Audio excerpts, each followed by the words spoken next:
Hi friends, welcome to the great wise verse of Tatayya. ఈరోజు మనం చాలా అద్భుతమైన ముఖ్యమైన అంశం, 10th క్లాస్ నుంచి ఉద్యోగస్తుల వరకు అందరికి కూడా ఉపయోగపడే టాపిక్. మీ అందరికీ తెలిసిన, ఎప్పుడెప్పుడు అని ఎదురు చూస్తున్న టాపిక్, స్టడీ హ్యాబిట్స్ చెక్ చేసుకోవడం ఎలా. స్టడీ హ్యాబిట్స్ ఎలా చెక్ చేసుకోండి. మీకు ఆల్రెడీ ఒక షెడ్యూల్ అంటూ ఉంటుంది. దాన్ని మనము క్రమబద్ధంలో ఉన్నామా లేదా, దినచర్యలో కరెక్ట్గా ఉన్నామా లేదా, మన స్టడీ హ్యాబిట్స్ కరెక్ట్గా ఉన్నాయా లేదా అనేది పర్ఫెక్ట్గా చెక్ చేసుకోవడం అన్నమాట. ముందుగా ఎవరైనా సబ్స్క్రైబ్ చేసుకోకపోతే సబ్స్క్రైబ్ చేసుకోండి. ఇది అయిన తర్వాత, విన్న తర్వాత లైక్ చేయండి, షేర్ చేయండి మిత్రులారా. ఇక ఏమాత్రం ఆలస్యం లేకుండా మన వీడియో మనం ముందుకెళ్దాం. ముందుగా మన టాపిక్ స్టడీ హ్యాబిట్స్. ఈ స్టడీ హ్యాబిట్స్ మెరుగుపరుచుకోవాలంటే ఏం ఉపయోగం అన్నప్పుడు మీ అకాడమిక్ పర్ఫార్మెన్సు, రిటెన్షన్ అనేది అద్భుతంగా పెరుగుతుంది. అకాడమిక్ పర్ఫార్మెన్స్, రిటెన్షన్ అనేది అద్భుతంగా ఇంప్రూవ్ అవుతుంది. అంతేకాదండి మిత్రులారా, ఈ స్టడీ హ్యాబిట్స్ వల్ల మీకు చాలా స్ట్రాటజీస్ అర్థమవుతాయి, ఏం చేయాలనేది. అందులో మనం ఆ స్ట్రాటజీస్లో మొట్టమొదటిగా నంబర్ 1గా ఎవరికైనా సరే పురోగతి చెందే వాళ్ళకి ఏం కావాలండి? గోల్స్ కావాలి. Set clear goals.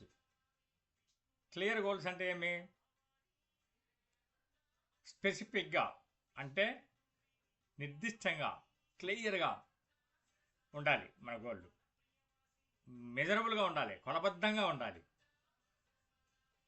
ఇంకా ఎలా ఉండాలి? గోలు అచీవబుల్గా ఉండాలి, దాన్ని సాధించేటట్లా ఉండాలి. రియలిస్టిక్గా ఉండాలి. వాస్తవానికి ఎప్పుడు కూడా మనం పెట్టుకునే గోల్స్, లక్ష్యాలు వాస్తవానికి దగ్గరగా ఉండాలి. ఇది ఎంతో కాలం చేయడం అలా కాదు, ఒక కాల పరిమితి అనేది ఉండాలి. సపోజ్ ఫర్ ఎగ్జాంపుల్, ఒక ఎంఎస్సి అనుకోండి 2 years అని, బిఎస్సి అయితే ఒక 3 years అని, ఇలాగ ఒక కాల పరిమితి. ఒక పిహెచ్డి అయితే వాళ్ళ టాలెంట్ని బట్టి ఒక 2 years నుంచి 4 years అని ఒక కాల పరిమితి అనేది ఖచ్చితంగా పెట్టుకోవాలి. ఒక ఉద్యోగం అయితే ఒక 1 yearలోనో లేకుంటే 90 daysలోనో తెచ్చుకోవడానికి మన పర్ఫార్మెన్స్ అంతా, మన టాలెంట్ అంతా ఉపయోగించి తెచ్చుకోవడం అనేది జరుగుతుంటుంది. కాబట్టి first point, set clear goals. Clear goals మనం ఎప్పుడైతే సెట్ చేసుకుంటామో మనకు కావాల్సిన తర్వాత ఏంటి? Create study schedule. ఒక షెడ్యూల్ కావాలి. ఆ షెడ్యూల్ ఎట్లా ఉండాలి? ప్రతిరోజు కూడా స్పెసిఫిక్గా మనం లేచినప్పటి నుంచి పడుకునేంత వరకు ఆ టయాన్ని ఏమాత్రం వృధా కాకుండా ఒక షెడ్యూల్ చేసుకోవాలి. అలా చక్కగా ఉండాలి. తర్వాత మనము ఎక్కడ కూర్చుంటున్నాం, ఎన్విరాన్మెంట్ అనేది చాలా ప్రశాంతంగా ఉండాలి. ఎంత బాగుండాలంటే అంత ప్రశాంతంగా ఉండాలి. ఆ స్థలాన్ని ఎవరు కూడా డిస్టర్బ్ చేయకుండా ఉండాలి. ఒక డెస్క్ ఉండాలి, ఒక వర్క్ స్పేస్ ఉండాలి. అన్నీ కూడా అలాగా మనం అరేంజ్ చేసుకోవాలి. తర్వాత యాక్టివ్ లెర్నింగ్ టెక్నిక్. ఎప్పుడు కూడా ఏదైనా కానీ మనం ఒక స్టడీ హ్యాబిట్ చేస్తున్నామంటే దానికి కంటెంట్ అనేది ఎలా ఉండాలి, దాన్ని ఎలా కలెక్ట్ చేసుకోవాలి. ఆ flash cards, mind maps, maths, science, ఎలాంటివి డిఫికల్ట్ అయిన సబ్జెక్ట్స్ మరి ప్రాక్టికల్గా చేసేటప్పుడు ప్రాబ్లమ్స్ వస్తాయి, వాటిని ఎలా సాల్వ్ చేసుకోవాలి. ఇలాంటివన్నీ కూడా మరి వచ్చిన కంటెంట్ని ఏ విధంగా క్వశ్చన్ చేసుకోవాలి, ఎవరికైనా ఒకరికి టీచ్ చేయడము, లేకుంటే అద్భుతంగా ఇతరులకు బోధించడము, ఆ మెటీరియల్ని పక్కా ఉందా లేదో చూసుకోవడము, ఇలాంటివన్నీ కూడా చేసుకోవాలి. తర్వాత బ్రేక్ ఇట్ డౌన్. ఈ టాపిక్ చాలా పెద్దగా ఉంటుంది. దాన్ని చిన్న చిన్నగా చేసుకోవాలి, చిన్న చిన్న బేరాలుగా చేసుకోవాలి. చదివేకి అనుగుణంగా ఉండాలి, గుర్తుపెట్టుకోవడానికి అనుగుణంగా ఉండాలి, దాన్ని జీర్ణం చేసుకోవడానికి అనుగుణంగా ఉండాలి. దాన్ని అప్పుడప్పుడు మనం చక్కగా నిలుపుకోవడానికి కూడా, ఆపుకోవడానికి కూడా అద్భుతంగా ఉండాలి. అలాగ ఉండాలన్నమాట. దీనికి ఒక టెక్నిక్ ఉంది, పొమోడోర్ టెక్నిక్ అని. ఆ పొమోడోర్ టెక్నిక్ అంటే ఏమంటే బరెస్ట్లలో స్టడీ చేయడం. అంటే ఏమి, ఒక 35 నిమిషాలు మనం చదివామనుకోండి, ఖచ్చితంగా 5 నిమిషాలు దానికి మనం మధ్యలో బ్రేక్ ఇచ్చేది అట్లా ఉండాలి. అదే ఒక 2-3 టాపిక్స్ లాగా చదివినప్పుడు దాంట్లో ఖచ్చితంగా మనం ఒక 30 మినిట్స్ బ్రేక్ ఇచ్చేటట్లు ఉండాలి. ఇంకా ముందుకెళ్తే ముఖ్యంగా మనకేంది, పరధ్యానం అంటే ఏమి, లిమిట్ డిస్ట్రాక్షన్స్, పరధ్యానాన్ని పాల్దోలాలి, తగ్గించేవాళ్ళ.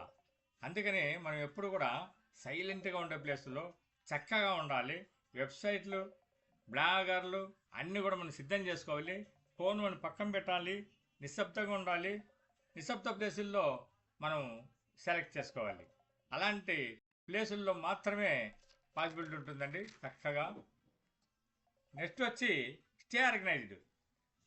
అంటే ఏమి, మనకుండే మెటీరియల్స్ అన్నీ కూడా, మన నోట్స్ కానీ, మన అసైన్మెంట్స్ కానీ, మన రికార్డ్స్ కానీ, మన స్టడీ మెటీరియల్స్ కానీ, ప్రాజెక్ట్ మెటీరియల్ కానీ క్రమబద్ధంగా ఉంచుకోవాలి. ప్రోగ్రెస్ ట్రాక్ చేయాలనుకోండి, అప్పుడు ఏం చేయాలి మనము, ఆ ఫోల్డర్సు, ఆ బైండర్సు, ఆ డిజిటల్ ఎక్విప్మెంట్ అంతా కూడా చక్కగా వాడేటట్లా ఉండాలన్నమాట. మనం ఎప్పుడూ కూడా యూటిలైజ్ రిసోర్సెస్. నెక్స్ట్ పాయింట్ వచ్చి మన దగ్గర ఉండే వనరులను వాడుకోవడానికి ఉపయోగించాలి. ఏమేమి వనరులు మనకు, స్టడీ హ్యాబిట్స్లో పాఠ్యపుస్తకాలు ఉంటాయి, బుక్స్ ఉంటాయి, వీడియోలు ఉంటాయి, ప్యాడ్స్ ఉంటాయి, అంటే క్యాట్స్ ఉంటాయి, మరియు ఆన్లైన్ కోర్సెస్ కూడా ఉంటాయి. అవన్నీ కూడా. తర్వాత అవేర్నెస్ ఉండాలి, అన్ని యాంగిల్స్లో మనకు అవేర్నెస్ ఉండేటట్టు ఉండాలి. ఎన్ని రిసోర్సెస్ని మనం వాడుకొని అద్భుతంగా డెవలప్ కావడానికి ప్రయత్నం చేయాలి. నెక్స్ట్ పాయింట్ వచ్చి రివ్యూ అండ్ సెల్ఫ్ టెస్ట్. మనమే సమీక్షించుకోవాలి, మనం పరీక్ష పెట్టుకోవాలి. మన దగ్గర ఉండే పద్ధతులన్నీ ఉపయోగించుకొని మనం చెక్ చేసుకొని ఎన్ని పద్ధతులు బాగున్నాయా లేదా చెక్ చేసుకున్న తర్వాత బాగాలేకుంటే వెంటనే మార్చుకోవడానికి మనం ప్రయత్నం చేయాలి. ఎప్పుడైతే ఈ స్టడీ గ్రూపులు ఉంటాయి కొన్ని, ఆ స్టడీ గ్రూపుల్లో జాయిన్ కావాలి, జాయిన్ అయిన స్టడీ గ్రూప్స్. అలాగా చేరడం వల్ల మనకి ఏంది ఉపయోగం అంటే, మనకు తెలిసింది మన తోటి వాళ్ళకి చెప్పచ్చు, తోటి వాళ్ళకి తెలిసింది మనకు చెప్తారు. మనం చక్కగా వాళ్ళతో డిస్కస్ చేయొచ్చు. ఆ గ్రూప్లో, సమూహంలో చేరడం వల్ల మనం ప్రేరణ చేసుకోవచ్చు, అంటే మోటివేట్ చేసుకోవచ్చు. ఈ విధంగా మనం చాలా చాలా విషయాలు మనం అక్కడ తెలుసుకుంటాం. అంతేకాదు చక్కగా ఆరోగ్యాన్ని కూడా, హెల్త్ లైఫ్ స్టైల్ అనేది చాలా బాగా చక్కగా మెయింటైన్ చేయాలి. హెల్త్ లైఫ్ స్టైల్ అంటే ఏమి, ఫస్ట్ మొత్తం సంపూర్ణమైన ఆహారం ఉండాలి, ఆ తర్వాత నెక్స్ట్ నిద్ర ఉండాలి, తర్వాత ఎక్సర్సైజ్ ఉండాలి, అద్భుతమైన ఎక్సర్సైజ్ చేసుకోవాలి, వాటర్ బాగా తాగుతున్నామో లేదో చూసుకోవాలి, గాలి బాగా పీల్చుకుంటున్నామో చూసుకోవాలి, కమ్యూనిటీ బాగుండాలి, ఒక చక్కటి కమ్యూనిటీ ఉండాలి, ఫ్రెండ్స్ సర్కిల్ ఉండాలి, లేకుంటే మనకు తెలిసిన గ్రూప్ ఉండాలి, లేకుంటే ఏదైనా ఒక ఆడుకునే కమ్యూనిటీ కానీ, ఇలాంటి అద్భుతమైన ఒక కమ్యూనిటీ, ఒక గ్రూప్, ఒక సమూహం అనేది ఉంటే అక్కడ చిరునవ్వుతో ఆహ్లాదకరంగా మన యొక్క విషయాలన్నీ చెప్పుకొని చక్కగా ఉండడానికి ఉపయోగపడుతుంది. ఇవి హెల్త్ టిప్స్ అనేవి చాలా చాలా ఇంపార్టెంట్. Stay motivated. ఎప్పుడు కూడా మనం చిన్న చిన్న విజయాలు వచ్చినప్పుడు మనం అందరూ కలిసి సెలబ్రేట్ చేసుకోవడం, పెద్ద పెద్ద విజయాలు వచ్చినప్పుడు మరి వాళ్ళతో పాటు సెలబ్రేట్ చేసుకునేదే కాకుండా గ్రేట్ డన్, చాలా చక్కగా చేశావు అని మనం చాలా చక్కగా చేసుకున్నాము అని మనమే ఎప్పుడు కూడా ప్రేరేపించుకోవాలా. అలాగా ప్రేరేపించుకున్నప్పుడు చాలా చక్కటి మోటివేట్ అయిపోయి మనం ఎప్పుడు కూడా అద్భుతంగా ముందుకెళ్ళడానికి అవసరమవుతుంది.